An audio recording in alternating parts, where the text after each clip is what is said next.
Test 1, 2, 3. Test. All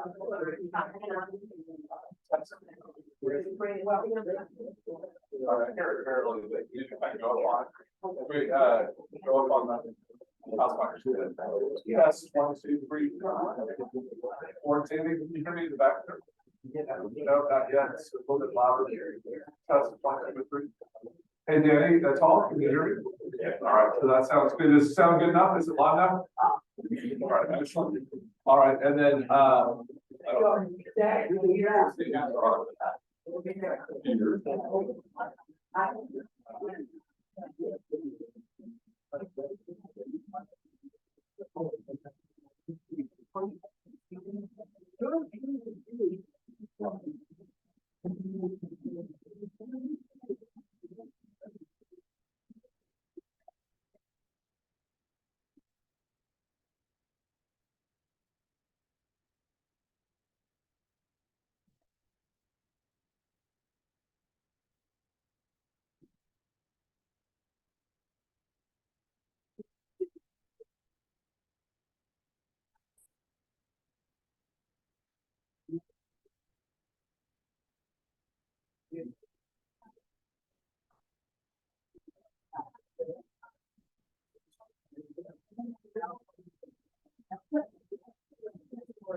We just have a long.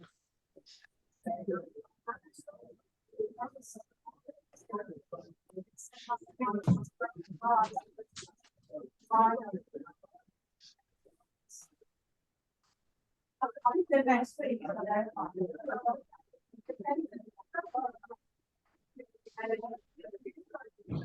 Yeah. all right, friends, I just want to give you a 2-minute warning. We're 2 minutes out.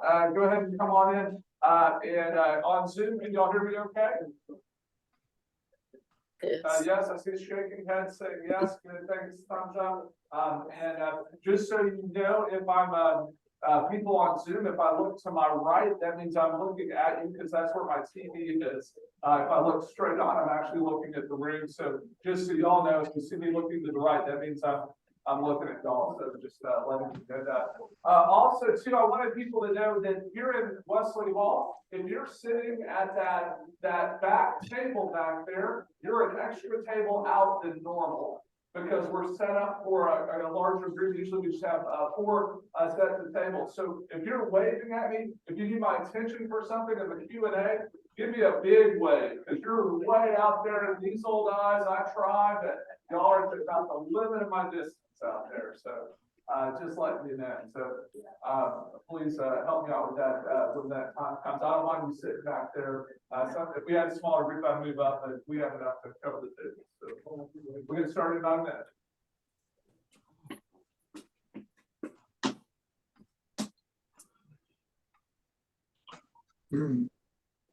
At somebody's house.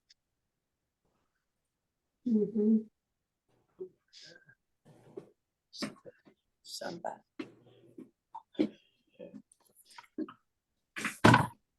Oh shit. What'd you do? I know all them people.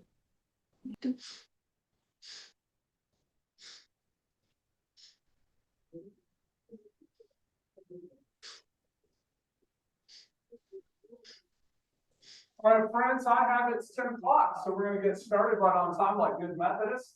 And here we go. What an exciting week we've had, an amazing time. We're gonna be all able to be here at Pumpkin Fest this past Sunday evening. If you want to talk about really the community showing out for us, they did it in amazing ways. It was a fantastic. I don't think there was a nook or cranny of this facility that didn't have somebody in it.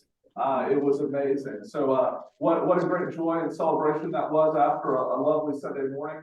And then I wanted to remind you that right around the corner, well, there it is, the clicker, but the Phantom of the Organ is coming up this week at the Pumpkin Fest.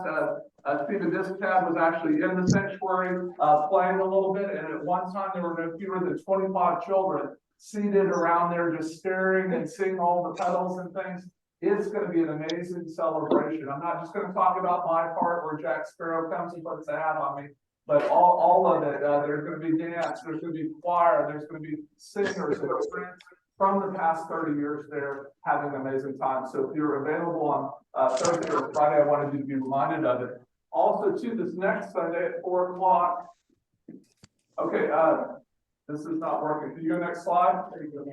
All right, it's going. So I've got a significant delay with it. Dallas Jingles is going to be here to talk to us about gallows, hallows, politics, and martyrdom. So right here the Sunday before All Saints Day, we're going to be looking into the life and work of Dietrich Bonhoeffer. And Dallas Jingles is an amazing professor from Perkins School of Theology, very deeply involved in our Houston Galveston program through SMU and Perkins down here in Houston, and he's going to be presenting our lecture here in this room. I encourage you to take a moment, and you can sign up on our website.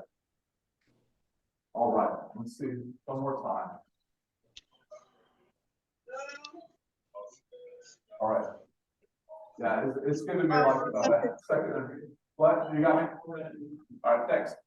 It's got about a second and a half delay. So thank you. So I'm going to set the table for the story. There's several things we're going to look at. We're going to talk about Samson and Delilah as promised. And how many of y'all have seen the movie in 1949? Okay, I need you to purge that from your memory. Nothing in that movie is even close to true except the end sequence.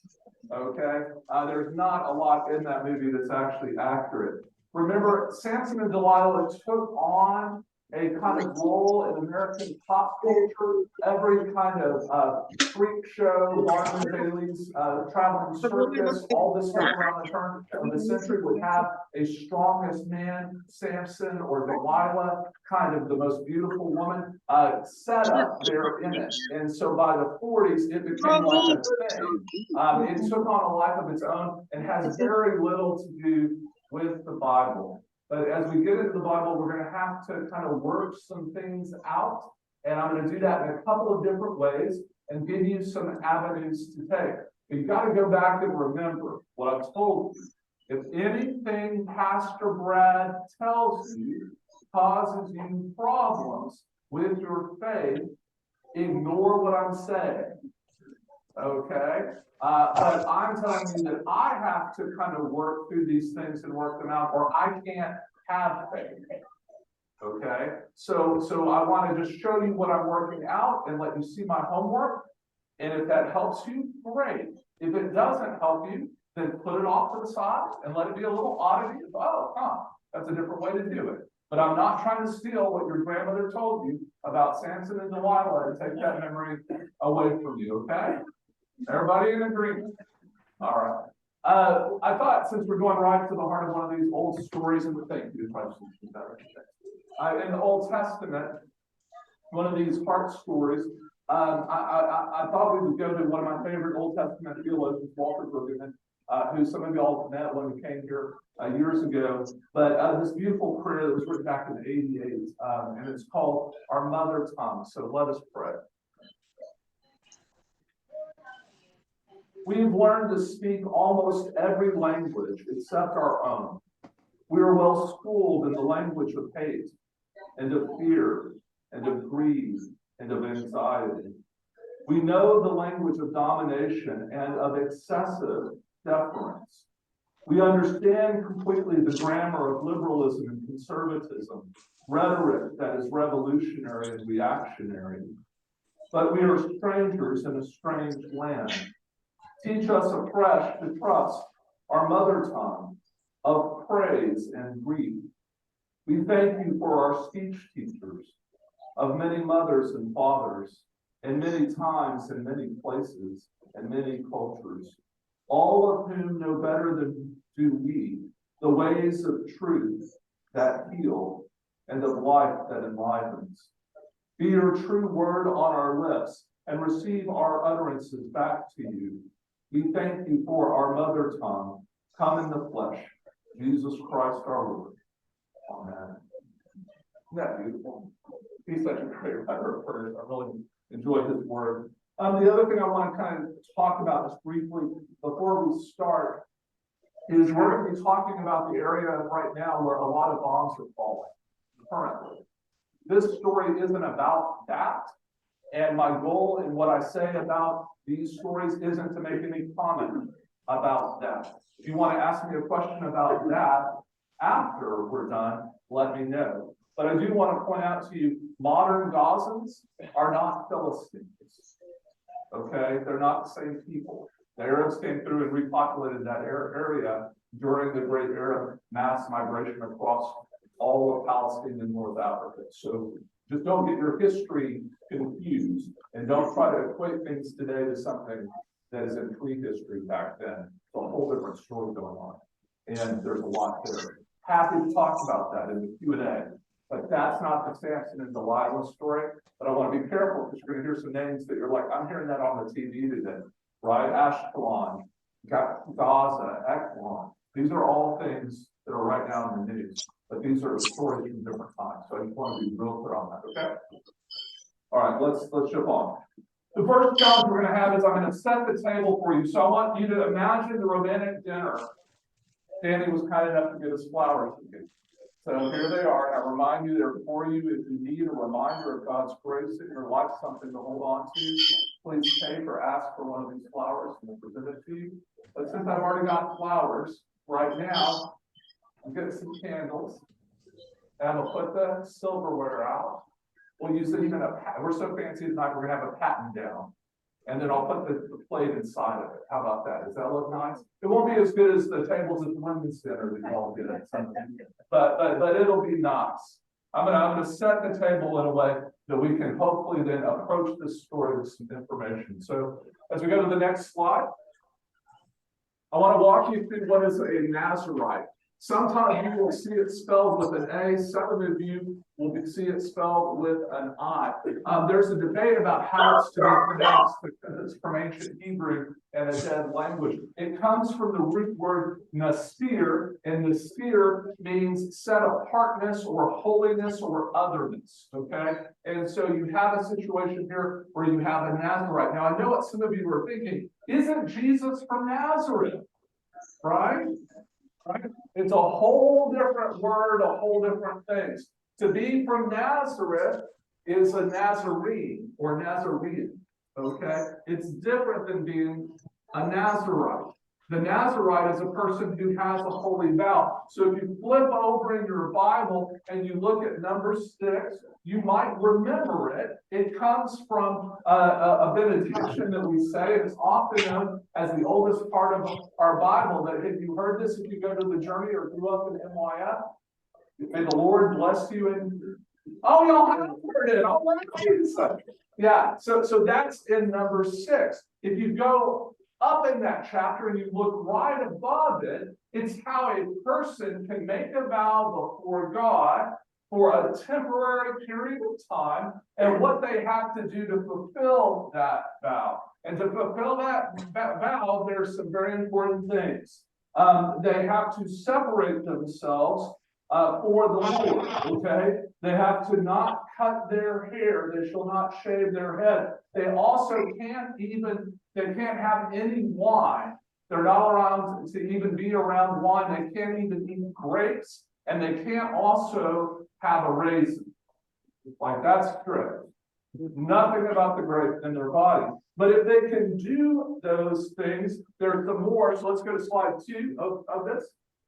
They will not go near a corpse, right, of anything, because that would instantly make them unclean. So they have to stay holy and separated the whole time. They cannot be near anything unclean. And a Nazarite can make a vow for a set amount of time. If they stumble, there are actually offerings they can make to set them right and make them clean again. And if you don't trust me, go look it up in number 6. You can read all of it. It's there. Okay, but it gets to then right where this blessing is it talks about the people of Israel, the people of God will put my name on, and when they do, I will bless them. Okay, friends, when we look at the Samson story, Samson puts his humanity on, his lust on, his need for accomplishment on, but does not put God on. And if he would, it would have a whole different meaning. But I want you to know, there is nothing beautifully romantic about this story. It is sad and tragic. So suddenly the dinner conversation just took a turn. As we're setting the table, but here we go. The Nazarite is made strong by their obedience to God. And it's not what they do, but God's faithfulness that does it. So what does a Nazarite sound like? A Christian, right? Who has signs of obedience and faithfulness that then God's faithfulness lives out in. It's what we're supposed to become as people, right? Thank God we can still have grapes, all right? Next slide. What is a judge? So we're in the book of Judges, but some of us don't know what a judge is and what a biblical understanding of a judge is. So let me share with you. This is a summary, kind of me shortening a very long passage due to the need for time. But it says, what is a judge? You can find it all in this cited part here. Then the Israelites did what was evil in the sight of the Lord and worshiped Baals. And they abandoned the Lord. So what was happening was there was a time where people were worshiping things other than God. Then the Lord raised up judges who delivered them out of the power of those who plundered them. So a judge is a person who raises up the people out of that kind of being plundered or conquered. They did not listen even to the judges, though. So the people aren't even hearing what the judges are saying. They did not follow their ancestors' example.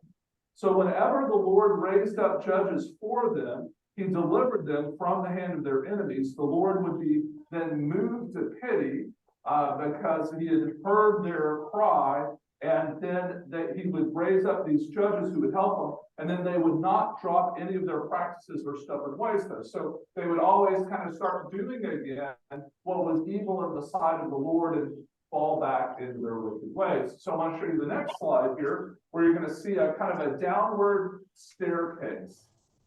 So the book of Judges is a downward spiral into a dark and depraved place. And I want you to know and understand that Samson is the last of those judges in that cycle, at the worst spot, in the worst place, doing the worst thing. Sorry. All right, but it is, okay? And so Israel does the way one of the judges' cycle works, one of the kind of rotations of the staircase happens is Israel does evil that God has warned them not to do. God gets angry and the people fall into the hands of that evil. God hears their cry under the oppression. God sends a judge to rescue and rule because God's kind of like that. He doesn't give up on his people. And then after that judge dies, people turn away again and go back to what they were doing before. And things are always in the cycle, if you read the book of Judges, worse off than they were before the judge had ruled. Okay? Because does God want judges? I mean, I'm not talking about our judges, but these judges. Does God want a king? No. Right? No. God said when they were coming out of Egypt, you will be my people and I will be your God. And when they cried out for a pharaoh, cried out for a king, he said, you don't need one. You got me. That the people continue to turn away. And so this is there. So I want to set the table. Okay. So now the table is kind of set. I wanted to let you know to the romantic dinner we have, I invited somebody else to join us. Sorry. You think Laura's going to be mad? I think so. Now, I invited the people you probably don't want to know. Who are the Philistines? All right. So next slide. So when we go to the Philistines, they're the bad guys of the early New Testament. There's just no other way to say it. They're bad. I want, friends, I don't know how to say this right. The author of the Old Testament, the people who kind of help it be written, hear the word of God and put it down on paper, they've got some biases that occasionally get in the way. Oftentimes, the person that we attribute as the Deuteronomistic editor will go through and take something that sounds bad and makes it good. So we'll hear something, but then you'll get a little narrator comment in the Bible that says why that was the way it was. And I go like, oh yeah, thank you. Woo! Thank God. It's like I need that, because if God isn't doing something good and holistic, it's just really bad. Except for a section that goes from the end of the story of Moses and the deliverance of people through to the beginning of Samuel. And in those passages, he takes bad and makes it worse. So you're going to hear in the story here of Samson, something that I don't believe is the will of God. And that is the destruction and genocide of a group of people with no repercussion or excuse. That it's okay to get a predication because they hated the Philistines, that it was okay to slaughter them. If you don't know better than that, I don't know how to help you. If you believe that Jesus doesn't correct that and fix that in his life and teaching, I don't know how to help you. But that is not God's will. And Jesus shows that to us clearly. But again, we don't read a part of the Bible without the whole of the Bible.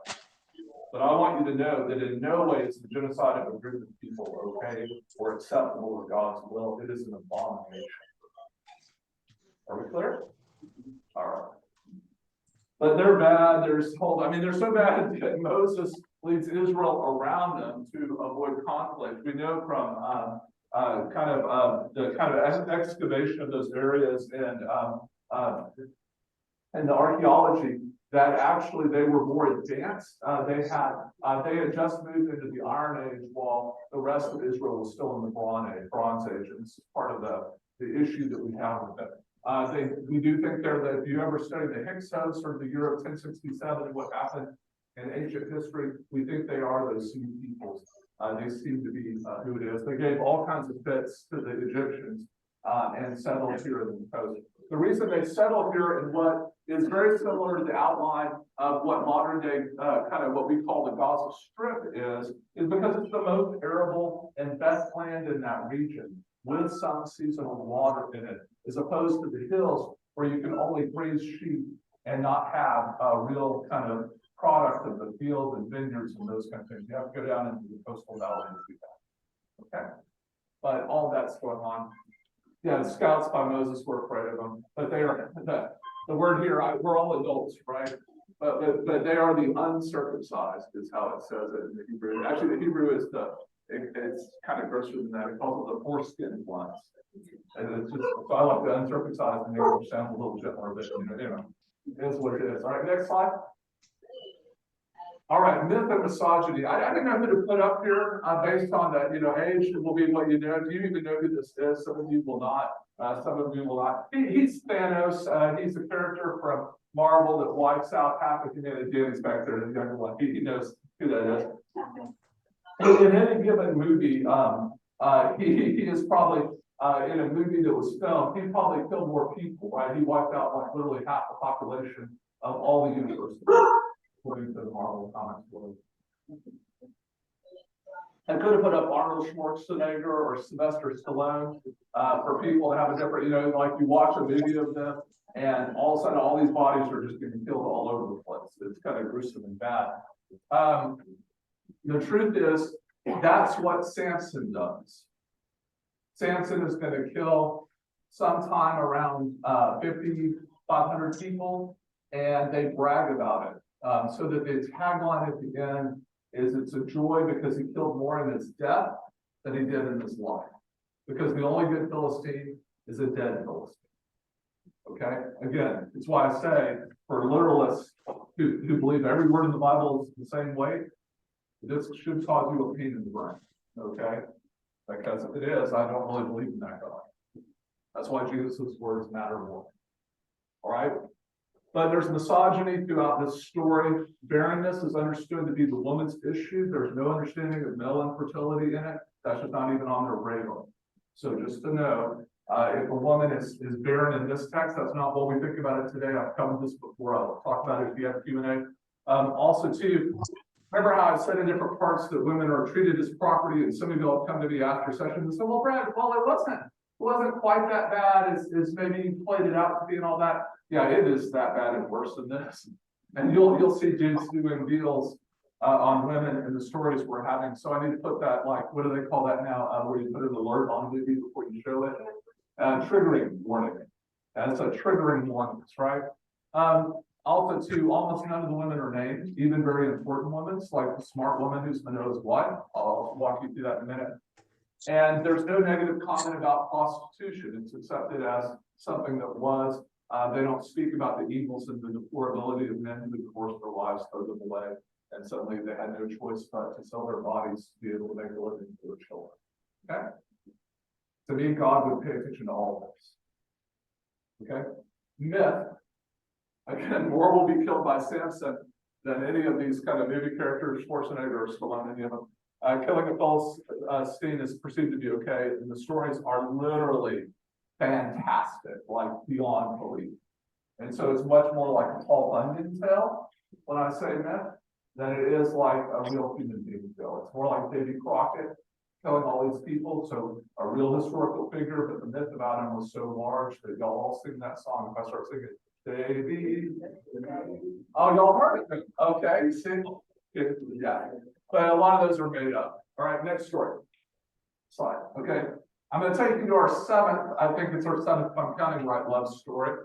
And I want to talk about Manoah and his smart wife. Why don't I put Manoah's wife's name? It's not in the Bible.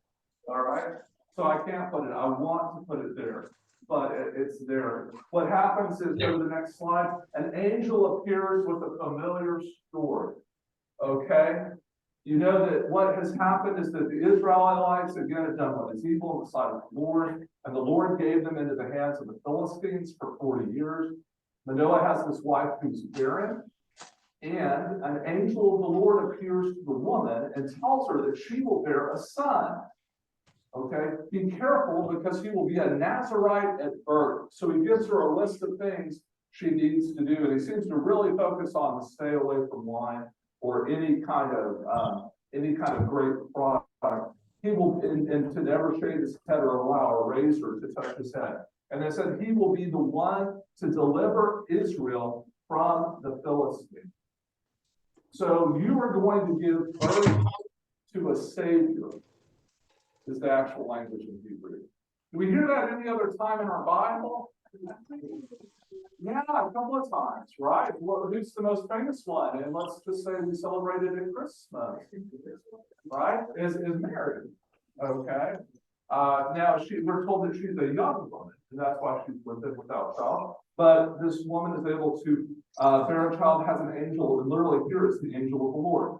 Let's go to the next slide. The woman tells her husband, see what I did there? She can't have a name, he can't have a name either. See what anyway, his name's Manoah. The slides are one out. All right, so yeah, let's go to slide 12.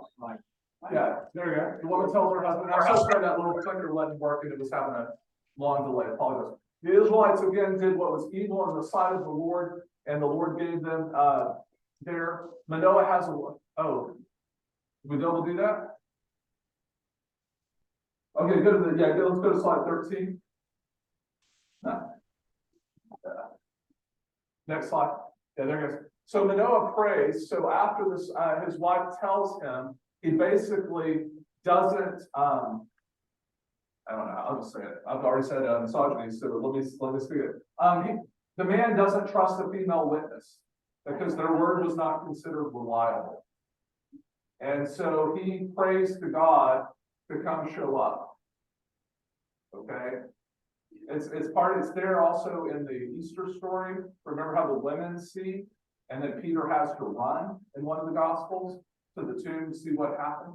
It's because he didn't believe the women's testimony. It's a Jewish tradition that was there in that time. Okay?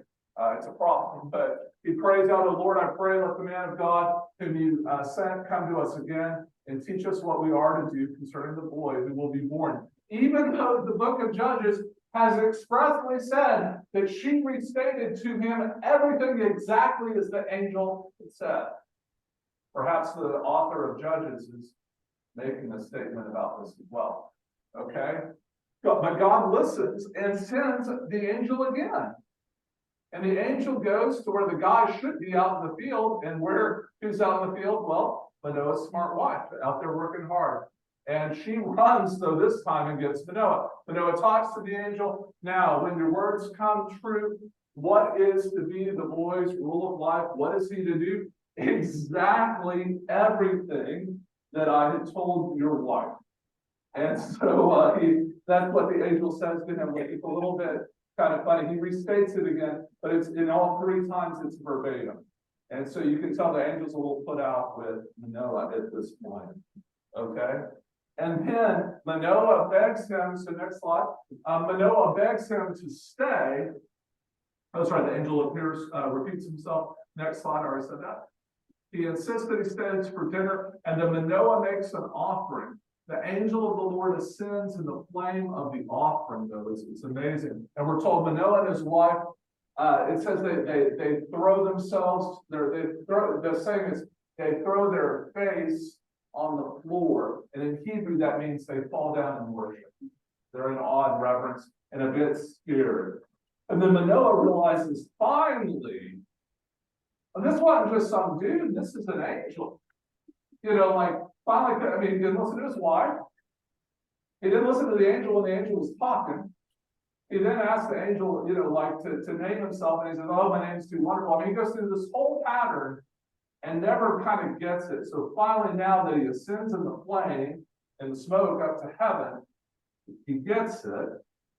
And he then says, "Oh no, we're going to die.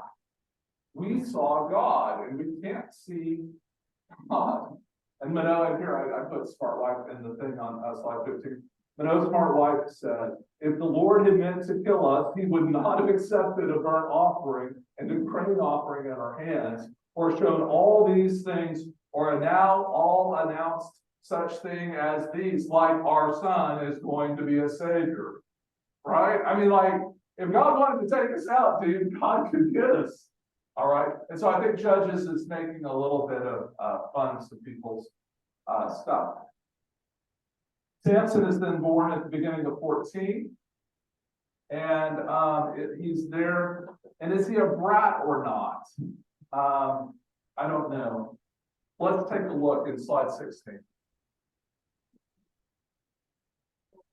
He goes down to Timnah, and the first woman he sees pleases him. Maybe he hadn't seen too many women. That's not kind of the report we get, because his parents are like, "Can't one of these work?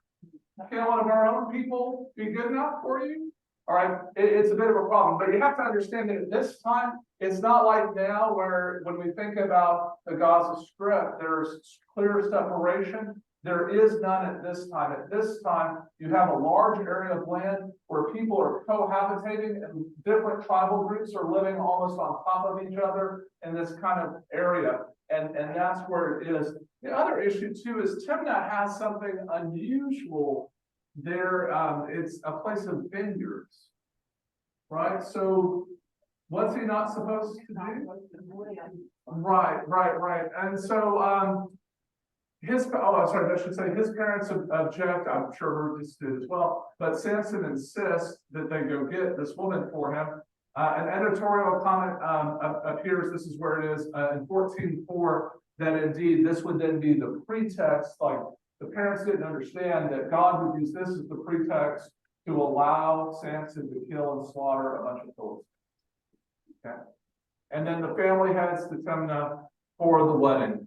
On the way, something amazing happens. And so let's go to slide 17. There's a lion, a wedding riddle, and Samson's weakness on full display.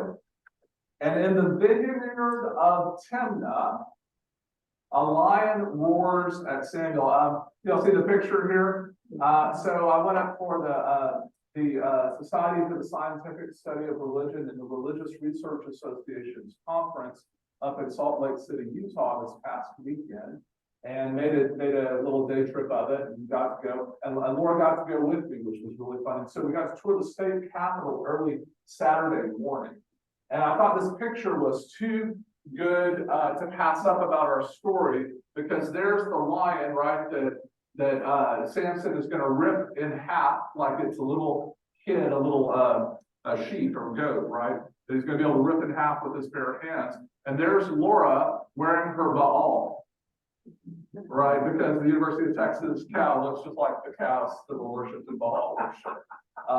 You can't make this stuff up. But there she is. But Samson tears the lion apart with his bare hands, of course, and make sure to mention that. And why doesn't Samson, though, he doesn't go tell his parents what he's done? Do you have any reason to think why? Where is a Nazarite from birth not supposed to be? In a vineyard. What is the boy doing? God's going to leave him, is what any good Jew would say. God's going to kind of quit on him because he's not following the obedience he's supposed to follow. So let's go to the next slide. The state logo there in the state capital of Utah is a beehive, which I thought was really cool. So this is the crest, and so I got a picture of Laura pointing at the crest for our friend Beats Beasley. I thought that would be good. But it also works with this, because what we're told is that on the way back from visiting with his fiance, again, another unnamed woman from this area that lives in Timnah, there past the vineyard, Samson finds honey that some bees have set up shop in the lion's carcass. So I think we're supposed to assume a couple of seasons have passed when this is going on, but he sees that bees are there in the lion's carcass. So what are Nazarites not allowed to do? Go anywhere near a carcass, right? And so what does he do? He reaches his hand into the carcass and scoops out honey and does not make the sacrificial offerings he's supposed to make to put him clean again. It's horrific. Not only that, he serves it to his parents in case you thought that they had made the vow. Let there be no doubt what happens.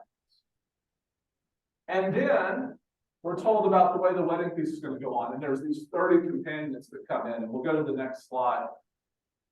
But in case you thought something was just going on, he even makes a game out of his disregard for his parents' faithfulness by creating a riddle that's to be solved to gamble at his wedding feast. So that these 30 companions make a bet that for their linen garments, they'll exchange a festal garment. So if he wins, these 30 family members of the bride will have to give him, and I should say family like second cousins, they're like tribal members of that tribe, will have to give him each a festal garment, okay? A garment of fine clothing. And all he has to do is put up his linen garment for it. But if he wins, if he loses, he has to give all 30 of them a festal garment. Okay?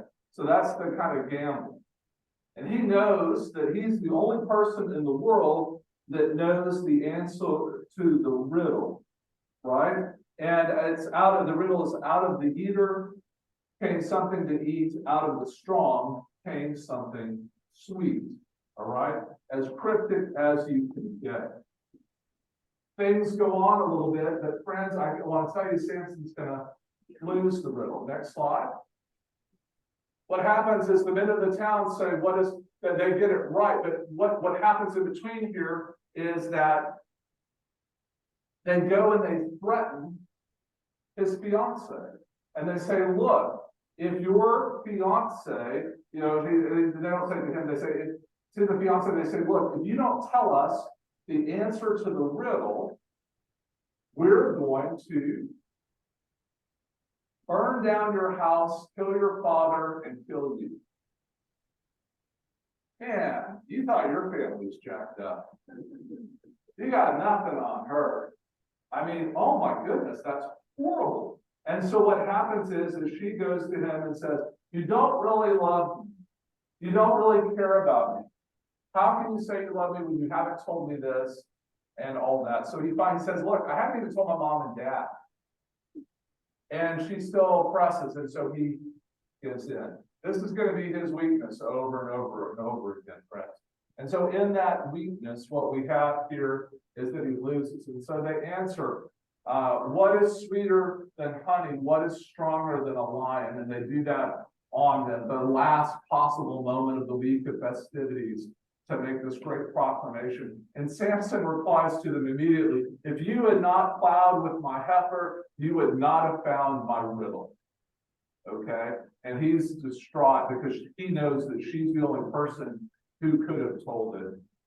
Samson then, to finish the bet, and when I say he's a sore loser, I mean he's a sore loser. He goes over to Ashkelon, kills 30, takes their spoil and festal garments, and returns and doles them out.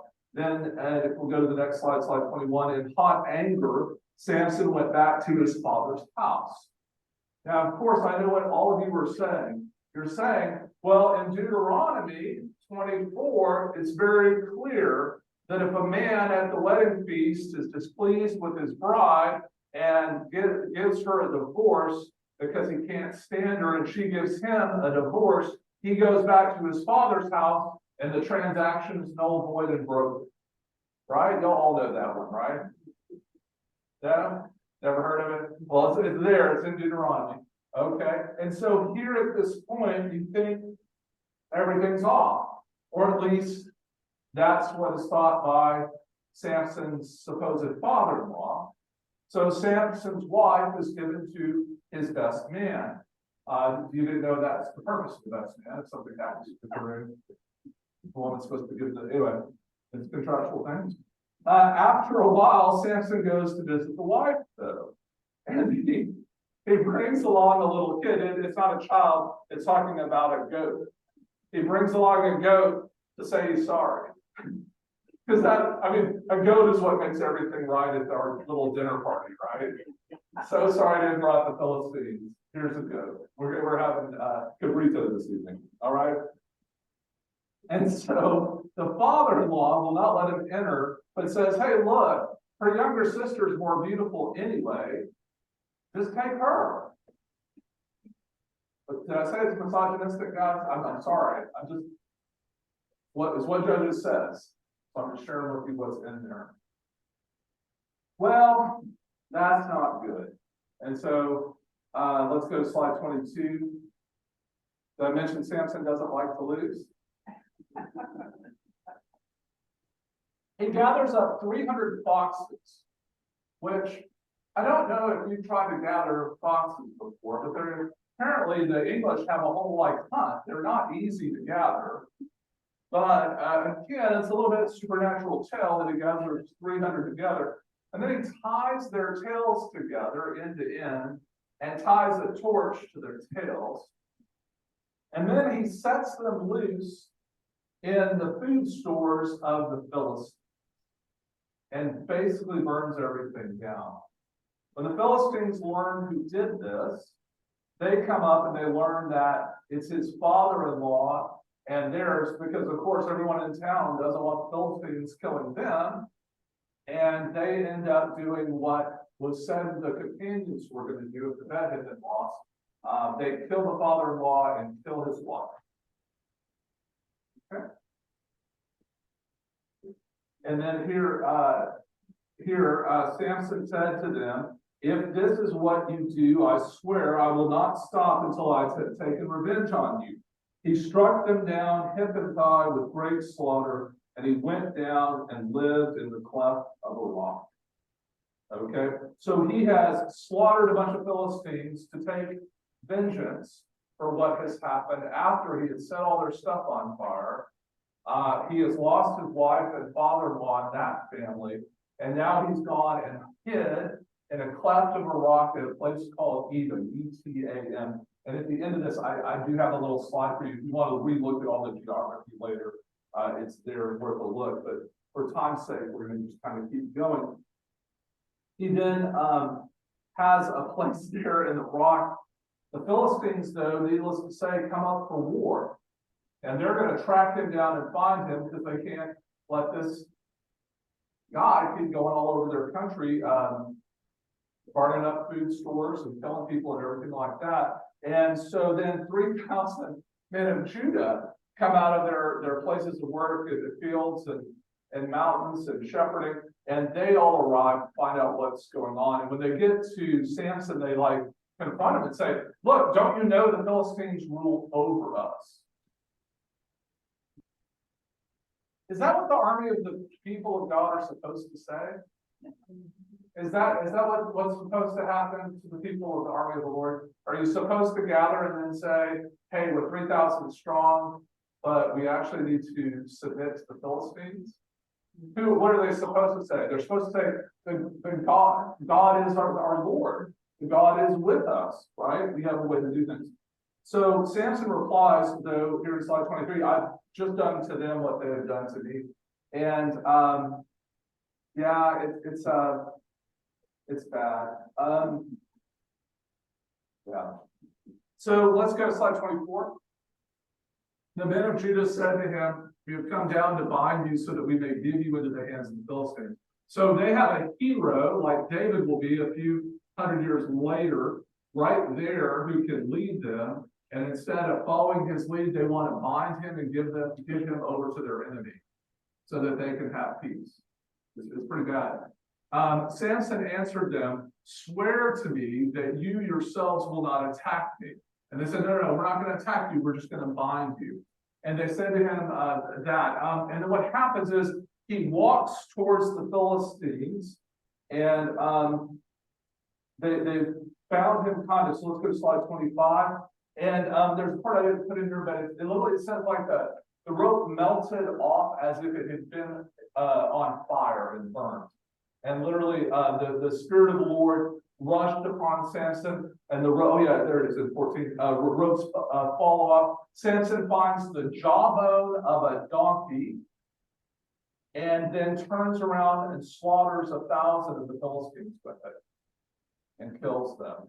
He threw away the jawbone, and the place where he threw the jawbone is still called Ramath-Lehi. Okay? Just in case you were wondering why it's called that. And then Samson is thirsty after the victory. All right, in slide 26. He calls on the Lord. You've granted this great victory by the hand of your servant. Am I now to die of thirst and fall into the hands of the uncircumcised? Because that's what you're supposed to say after God gives you victory, right? Like, do you see the problems here? We are down a cycle at the bottom of a staircase where time and time again, people are not following the rules that God has given them or the directions of faithfulness, and instead have become incredibly and more selfish and deluded. But God hears them, and God splits open the hollow place that is at Lehi, and water came from it. Samson was revived, therefore it was named En-Hakkore, which is at Lehi to this day, just in case you're wondering. Samson judges, now he becomes a judge finally for the next 20 years. And then in slide 27, we get this kind of round. Thank you so much. Appreciate you.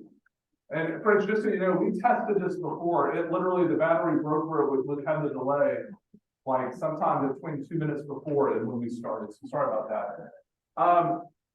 The random story of strength and prowess, Samson goes to Gaza, yeah, that same location, and apparently he could not resist Philistine women because he sees a prostitute, and in case you saw Mamma Mia, ... You know what that means. We're all adults. The Gazites learn Samson is there, and they devise a plot to capture him in the morning. Unlike other stories, we're not sure if she told them or if they just noticed him, because after all, he is Samson, right? And then at midnight, he rose up, took hold of the doors of the city gate and the two posts, hold them up, bar and all, put them on his shoulders and carried them to the top of the hill that is in front of Hebron. It's 40 miles away. Again, this is I think here Paul Bunyan in blue creating the Rocky Mountains. It's that kind of story. Okay, but the thing is that the Philistines were going to wait and kind of get him in the next morning. So of course he wakes up at midnight and he thwarts their plan because people are all naive and stupid. It's a strange story, right? But there it is. And now we get to Samson and Delilah. You just thought it was weird up until now. Are y'all ready? He has either got to be the dumbest strong person in history, or he really had so much hubris, he thought he could get away with anything. Not that any leader would try that these days. Samson falls in love, now we're told. So this is different. There's no marriage, just so you know. Here. Here's something, right? People, it's always funny how the text doesn't say things, but people fill in the blanks with whatever they need to put there. The lords of the Philistines offer Delilah 1,100 pieces of silver. When I wrote this up, I wasn't really as clear as I should have been. When you read the text, they each offer 1,100. So it's times 5. There are five major cities that are considered to be the lords of the Philistines. And what makes Samson strong is what they want to discover. Now, friends, you know the answer. What makes Samson strong? No, God. God makes Samson strong. Okay, Samson, we'll talk about his hair. They'll talk about following the Nazirite pledge. But how many times does he have to break the pledge of being a Nazirite without offering anything? I mean, like, when is God going to give up on him? I mean, he sits there and he goes around with carcasses while he's hanging out in the vineyard. He's sleeping with everything inside. Good night. Like, when does God say enough? Right? All right. So it's all there. So Delilah asks him, please tell me what makes your strength so great and how you could be bound so that one could subdue you. Because that's the kind of pillow talk that passed in those days. What a strange question. And he says, if they bind me with 7 fresh bowstrings that are not dried out, then I shall become weak and be like anyone else. And I see him kind of like Fabio, shaking his hair there. Delilah shouts out to Samson out of nowhere after she's done this, the Philistines are upon you. And they jump out, and of course he just breaks the bowstrings like nothing's there and runs off and is fine. What I can't understand is it keeps going. He goes back to her. Delilah tells Samson, you have mocked me and told me lies. Okay. She hadn't mocked him much, but who's been telling the lies? Anybody? Well, he has been. I mean, she has people hiding in her house to abscond with him because she wants the money. I mean, heck, 1,100 silver pieces times 5. That'd give you a nice house in Maui, right? I mean, like, come on, friends. I mean, like, it's a mistake she's getting, okay? But Samson tells her, if they bind me with new ropes that have not been used, then I shall become weak and like anyone else. Now, this time, Delilah doesn't have other people bind him. She binds him herself. She's bad. You think your spouse is mean? No way. She's tying him up. Okay? And shouts, the Philistines are upon you, Samson. The lords jump out and try to capture him. He just rips the ropes off and he runs. Now, they hadn't read the three little pigs, where the third one is the change. Because the third one, it still works.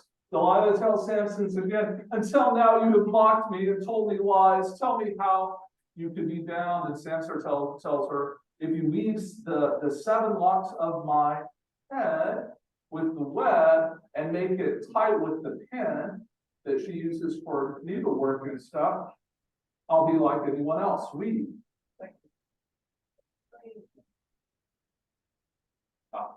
Thank you. And so while he slept, Delilah took the 7 locks of his head and wove them into the web and made them tight with the pin. Again, Delilah shouts out. I mean, how often does she have to say, the Philistines are upon you, Samson, before he realizes, hey, she's trying to kill me. I mean, I think he thinks it's funny because he thinks he can get away with anything. He thinks he's too strong and too much. And so here it's the same result. This time, the brute strength of their brains. The story should end there, but Delilah plays dirty. It says in 15, how can you say I love you when your heart is not with me? You've mocked me 3 times now and not told me what makes your strength so great. And then I wrote this in here because it says this in verse 16. I'm not saying women nag and pester, but she literally nagged and pestered him day after day. And it says in the text until he was tired to death. Okay, she wore him down. And Samson gives in and he says, the hair on my head has never been shaved, for I am a Nazarite to God from my mother's womb. Okay. Delilah sits there here and calls for the Philistine lords. They come and they bring the money this time. Delilah lets him fall asleep on her lap, and she calls a man and had him shave off the 7 locks of his head. So now she has this dude do that while he's sleeping, right? And she again cries out that the Philistines are upon you, Samson. And when he awoke from his sleep, he thought, I will go out as other times and shake myself free. Well, what does it say after that? But he did not know that the Lord had left him. Finally, God gives up on Samson. Some of you will say, well, it's because they shaved off his hair, right? But the truth is they cut his hair off before. He had broken every part of the Nazarite vow. And now, who was he really mocking and lying to? God. He was mocking God. He never gave thanks to God for any of the battles. And after the one, he's victorious with the jawbone. He thinks God's going to let him die of thirst. God gave up and moved on. It's going to be something you're going to see in the Old Testament from time to time. And then Samson goes into the hands of the Philistines. They seize him and gouge his eyes out. They bring him to Gaza, bound in bronze shackles. He was set grinding in the middle of the prison. But the hair does begin to grow again, right? His faithfulness returns to him. And then the Philistines mock Samson. And if you want to know what Dagon was supposed to look like, this is something like what their image of Dagon was. This giant statue there that's just real big, we're told. And they rejoice. Our God has given Samson, our enemy, into our hand. But we know who gave him into the hand. Delilah. And our God who left him. Yes, thank you. But we know it's not their God, right? So The people also praised their God. Our God has given that as well. And that he killed many of us. So there's this kind of repetition there, ravager of our country. All were happy. They wanted Samson to entertain them and made him stand between the pillars. That was a bad idea. But they had him stand between these two pillars that were close together, holding up an altar above him, the roof, the ceiling, and all the stuff. That's really where the movie gets it really wrong. They have it in an open air place, but it was actually, we're told the kind of roof falls in. He's asked to rest against Samson said, look, my eyes are gouged out. Can I feel the pillars and just kind of lean on them? And then he prayers a prayer that I think is like the saddest thing ever uttered by a person of God. Because what happens when nothing of God's holiness is left? You think it's okay to slaughter other people? Samson calls on God. Lord, remember me and strengthen me only this once, O God, so that with this one act of revenge, I may pay back the Philistines for my 2 eyes. Because revenge is what God has said God desires, right? God has said that if the blood of a Hebrew falls, it's an abomination. But if the blood of anyone else falls and hits the earth, it's a celebration, right? Is that in your Bible? No. I want you to know that Judges puts this there as the prayer, not to celebrate what Samson said, but to tell you how depraved the people of God had become, and how far things had fallen, and why God would change course and choose to make a king in David that you're going to see as the Bible keeps going. Okay? This is not a celebration, it's a sadness. And sure enough, Samson grasped the 2 middle pillars. Then Samson said, let me die with the Philistines. He strained with all his might, and the house fell on the lords and all the people who were in it. So those he killed at his death were more than those he had killed during his life. The family takes him to be buried with his dad Manoah, and we're still lamenting the sadness of it. The next slide, there's a little map for you, so just enjoy that and use that. I recommend it's probably got a little bit of small text. There's a great website called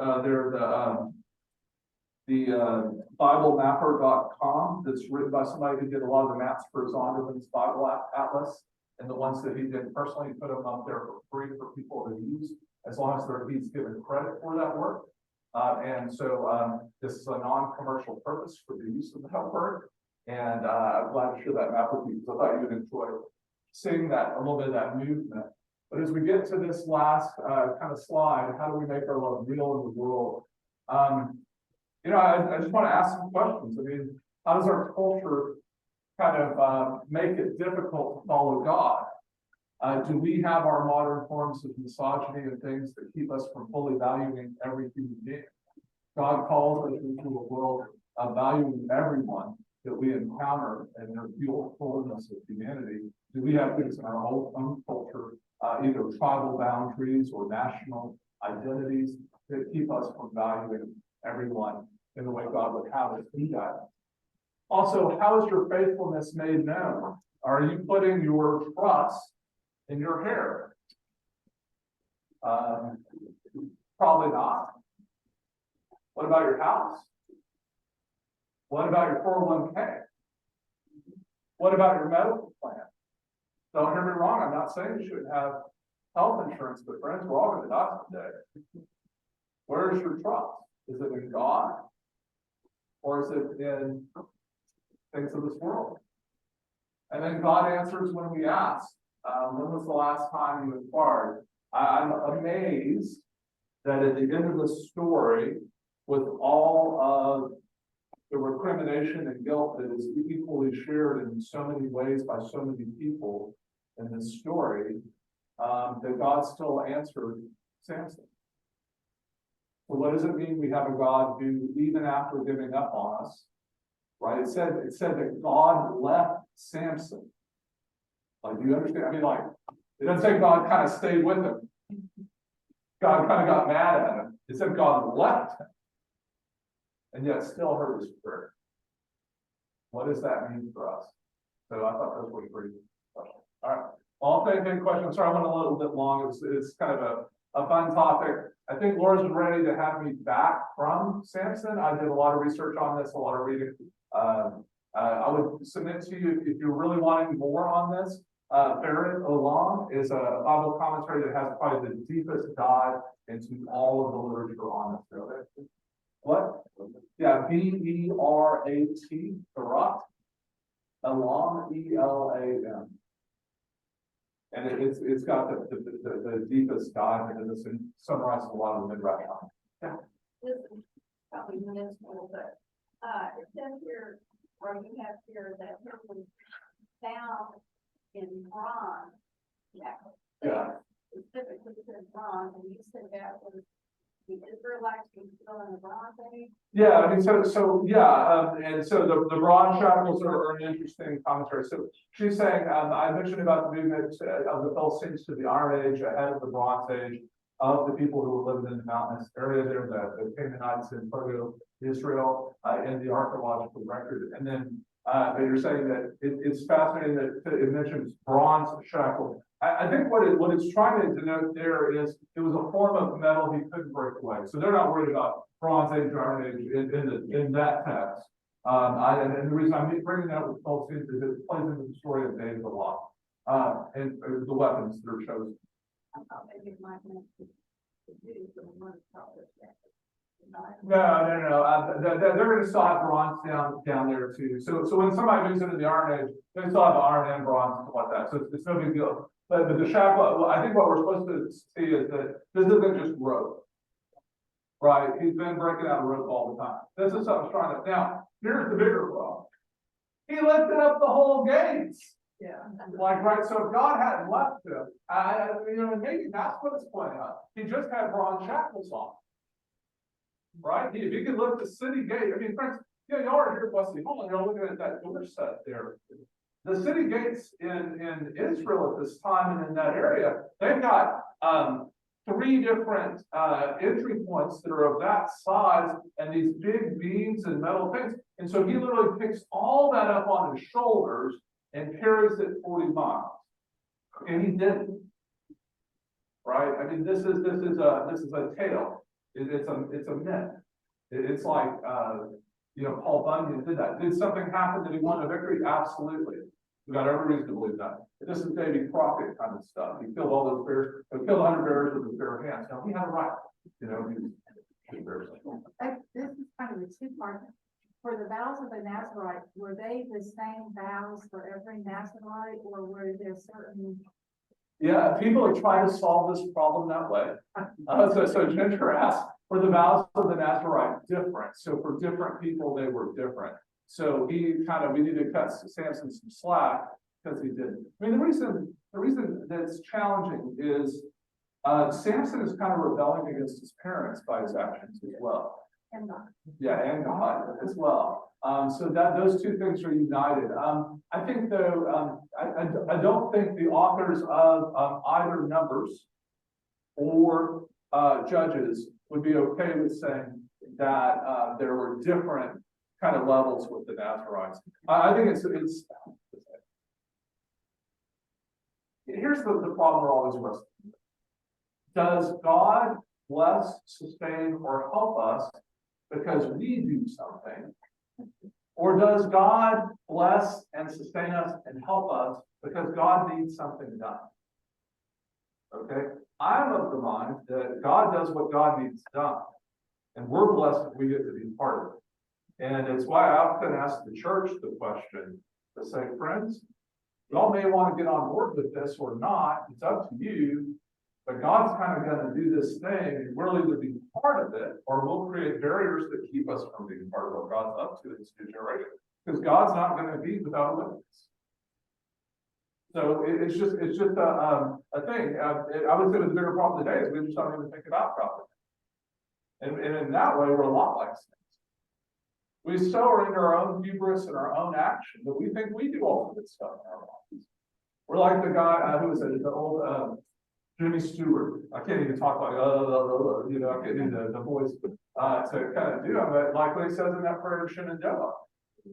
You know, where he goes through, you know, well, I plowed the field, Lord, I did this. Well, thank you for whatever you did. Right? That's how a lot of us live. But that's not a very biblical or grounded way to live in God. And it's also just missing the point. And was John the Baptist a Nazarite? Was John the Baptist a Nazarite? It depends on which reading you take. It does not say that John the Baptist was a Nazarite.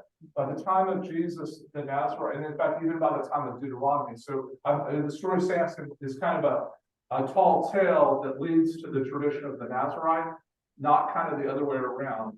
But I use numbers to try to help you see. Now, the problem we have is archaeologically, when I say that, there's another little thing. I've told you all about the silver amulet with the, so may the Lord bless you and keep you, may the Lord make his face shine upon you, all that. That is actually the oldest known text. We have that in silver on a scroll piece of silver that was rolled that's about 1900 years old.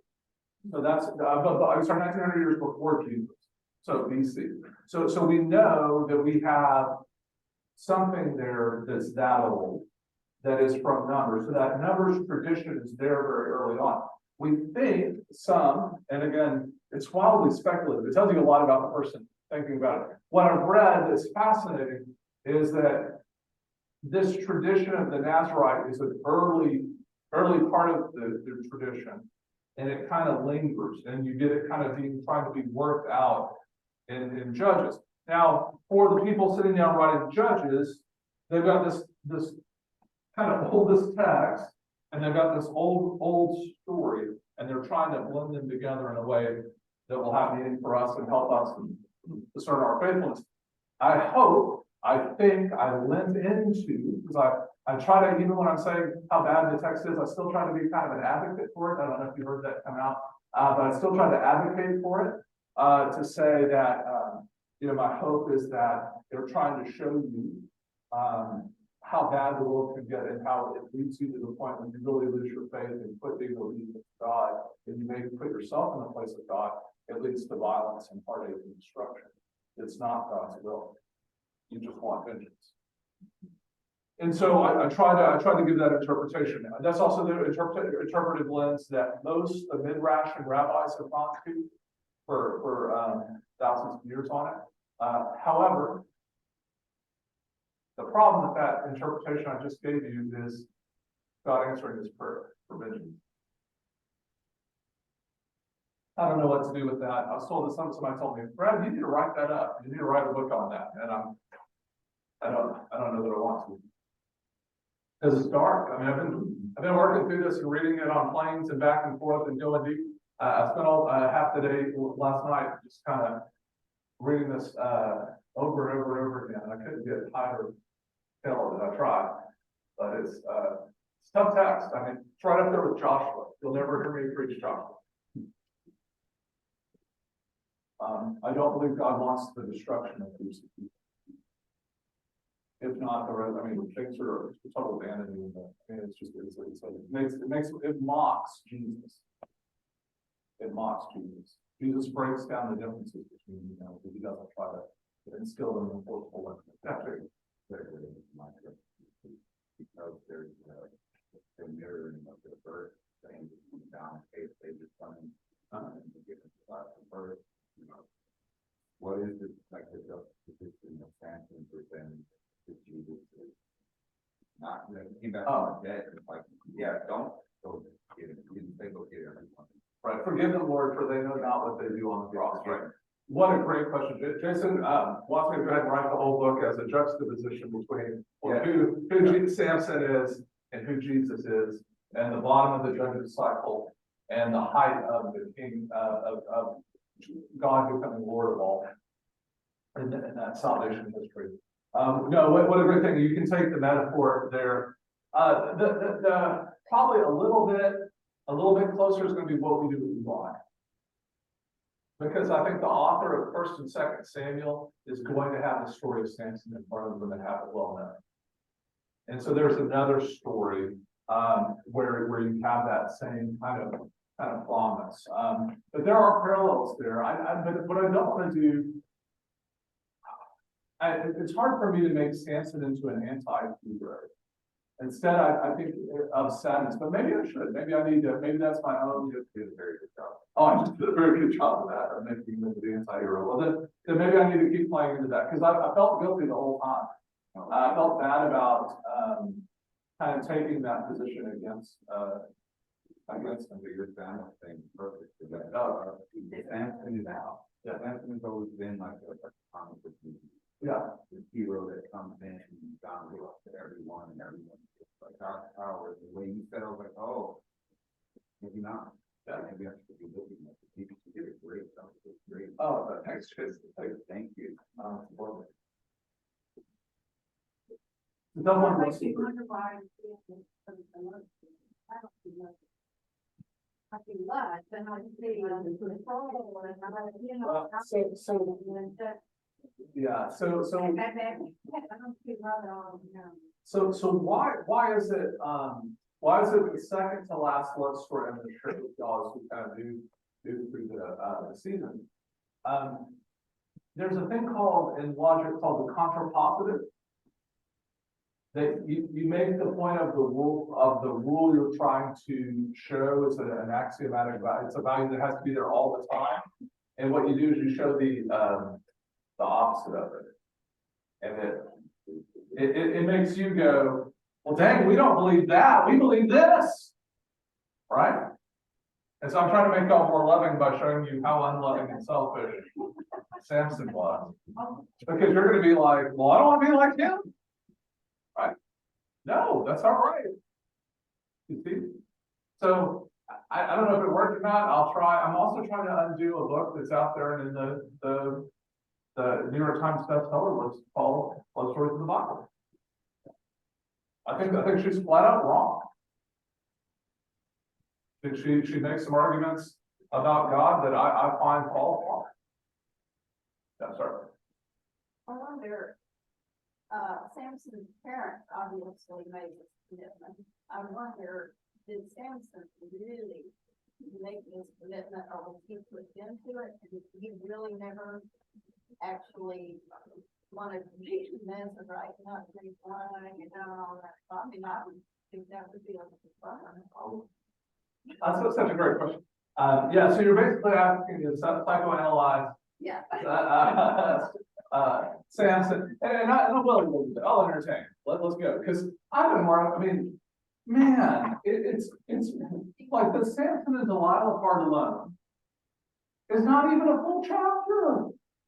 It's this little itty bit, you know, and it's like, oh man, I want all of it, right? I was watching some videos, two different rabbis about it. This one rabbi spoke as if the first wife was also Delilah. So there's a tradition that has that Delilah is through the whole thing. King James and RSV doesn't have that tradition or that midrash. And so I didn't follow that one. So I was trying to work through that. But about what do you do with Samson? I mean, we certainly know people who have sometimes they'll have trouble having a child or a difficulty, and then they spoil the child in ways that are not healthy or good. Right? They over coddle the child so that the child never develops. Also, too, we have the impression that he's an only child. And I don't know if y'all met any only children. Oh, some people are. And so, I'm just saying that there's a reputation there that it isn't necessarily accurate. Each only child, just like any two siblings or multiple siblings, have their own personalities and attributes. So there's a reputation that predates us that is there. Is that going on? There's also it's so odd how Samson goes to his parents. I mean, because you remember in all the stories of Abraham, Isaac, and you know, like we don't. It's the fathers who are worried about God fulfilling what God said to give the covenant. So they're always like, "Hey, go get somebody for my son. Go do this." But we don't have the sons going. I mean, only you got to get to like Jacob that decides to go, but he's kind of sent, right, to find what, Leah and then the daughter as well. I mean, you get that kind of parallel here, but it's the opposite. It's that he literally goes down there and he's like, dang, where have they been all my life? And he goes back to mom and dad, get it for me now. I mean, it's rude. It's like a command to his parents. We don't have any language about how old he was at that time. Was he a teenager? Perhaps. Was he, 20, 30, 40? As the other ones give us, it's like, oh, please, authors and judges, tell me what I need to know. We don't get any of that. But we know that's at the beginning. And in that aspect, they rewrote when they wrote Braveheart. They made him into like sin. Right? He ends at the end with an unfulfilled cry for vengeance. That kind of gets to the battle they're put in. But they kind of made that framework there. They're using that narrative arc as the movement of it. Yeah, but I don't have a good answer on it. I'm just saying, I think you're right on to say, is he just spoiled? That's why I kind of asked the question, is he a spoiled brat or not? It's hard to tell. Well, what I don't see in them at all, that I see in a lot of other judges, and it's also in all the stories in Genesis, is faithfulness. He doesn't have any time. He turns to God out of what he perceives to be necessity at any time. Yeah. And that's why I'm like, dang. But what I do think is the theological conundrum for me, that is the big problem is, what does it mean that God still heard him when he only called out of necessity? It is God's, thank you, Peggy, it's God's faithfulness, not his faithfulness. Amen. But isn't it good to know that even if we live a life that's kind of messed up and we never call on God other than because of our necessity, God's faithfulness is better than our human frailty. So I think I will leave my question answering there, and then I'll sit over here. Did I have any questions on Zoom? We still have some people with us. I didn't know if y'all had any questions for us. All right. Well, we'll let y'all go, and thank y'all so much for joining us. And it was a good group today. I'll come sit and answer some questions. We got one more next week, and then after that we're gonna take a little break. And it's mainly due to my schedule. I just physically can't get some things. And then we'll pick up with a couple of times in admin. Oh, do you have a question? Online? On Zoom? No, okay. We didn't want to miss you. All right. Well, thank y'all. Have a good one. Sonny, how's Jared doing? I see him in the background there. That's right. He's in a wheelchair over beside us. I'm sorry, I can't quite hear you. I'll call. I can't quite hear you. He's good. He's good. Okay. I'm gonna close the chat. I'm gonna story. Yeah.